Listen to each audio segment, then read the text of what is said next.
Well, welcome back to another edition of Open Air Atheist. I'm James Theodore Stillwell III, and today I'm going to be reading some more comments. These were left, I guess, today. I just got home from work, and so let's get started. This first one is from Krista OConnor's. That's the point. There is no right and wrong, no evil and good. Humans had to create rules to get along, and God to make people follow them. This Stillwell seems to be trying to explain where humans would learn things such as the golden rule themselves without having to rely on a God. Krista, you are a jewel. Thank you so much for commenting, and I hope that you continue to comment, and please don't let random theology or Reformed evangelist discourage you. Please keep chiming in your thoughts. They're really refreshing. And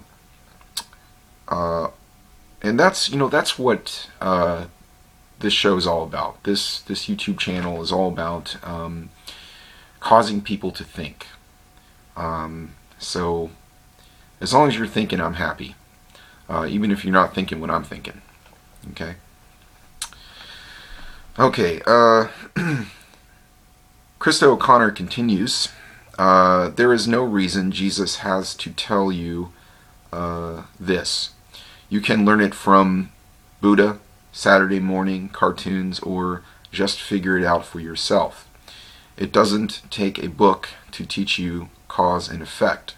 You shouldn't have to have a mythology to logically justify Bob noticing the consequences of messing with Jane.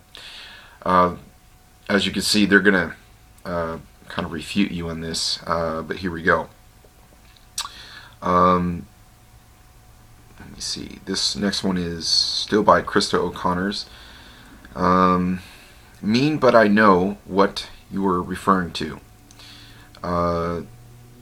But pretending implies intention, deceit. I thought I was a Christian would be more accurate. I'm not really sure what you guys are commenting on here, but actually my definition of a Christian is somebody who believes in themselves to be a Christian. And since I once believed myself to be a Christian, at that time I was a Christian. My definition of a Christian is not some holy spook in the sky that regenerates you and makes you alive spiritually, because I don't believe in the Spirit. Okay. Random theology. That's exactly what I was thinking. LOL. Krista OConnor's. All you've done is made an assertion with no logical justification. And this is from Reformed Evangelist to Krista OConnor's. As to why we should believe it. Furthermore, you assume induction, cause and effect, and assume the future will be the same as the past. How do you justify that in your worldview? That is your worldview. I really couldn't ascertain much from your profile, and I wouldn't want to misrepresent you. Well, that's kind of you, Reformed Evangelist. Krista OConnor's. So, in your worldview, Krista, I'm wrong. Krista, am I wrong for saying that your morality is derived from God? Or actually, excuse me, that was from Reformed Evangelist, and that was his question to Krista OConnor's. Let me just state here, well, first off, last night, I had a ecstasia, as they say in the Greek New Testament, and a purple pixie, divine purple pixie, came to me. It was actually three, but they were one essence. And these three purple pixies gave me a special revelation, and I wrote it down in this notebook. It's a special notebook. This is their divine word to us. And in this revelation, they informed me that Richard Dawkins is unwittingly their prophet. And so his book, The God Delusion, is is now scripture. Okay. They also told me that they ate the Christian God for breakfast. They were really hungry and thus and such. Also, what's that? Easter Bunny?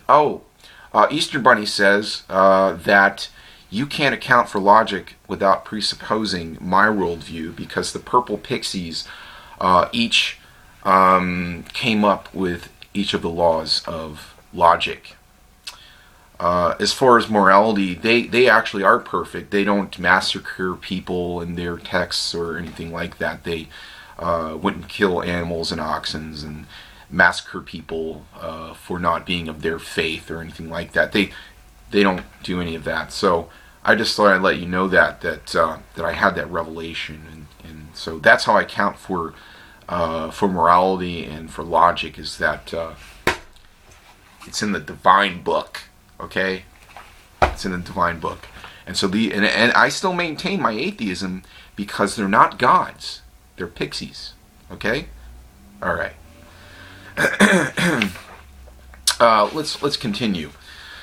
Krista OConnor's valid point, Krista, and this is actually from Reformed Evangelist. In the Islamic faith, he would be considered a Menafik, whatever that means. I hope I'm saying that right. Menafik in Arabic, plural menafum, menakum, or kun, or however you say that, is an Islamic Arabic term used to describe a religious hypocrite who outwardly practices Islam while inwardly concealing his disbelief, perhaps even unknowingly. I am at a loss for a Christian term other than self-deceived or false professor. Thanks for the correction. You know, that's awesome, because I would say the same thing about you, that you're self-deceived, and all religious people are self-deceived. Obviously, from my worldview, you deceived yourself into believing in this concept of deity. What can I say? You know, you attend enough lectures, you sit in enough church pews, you get programmed as a child, and you're going to believe whatever the heck someone teaches you. Everyone's born as a blank slate, and you're just a product of your environment. However, you don't have to choose to believe this jargon, this absurdities that you cling on to. You could think outside of the box, examine and read other books out there and examine them. But see, what you like to do is you like to be intellectually dishonest, and you only like to read Christian authors. You don't want to hear or read what Richard Dawkins or what Michael Shermer or anyone else might have to say. Oh, you'll go to the debate and cheer when you think they've been refuted, because I notice that at a debate, each side seems to walk away and think the other side, or their side, won. So, with that all said, have a good night.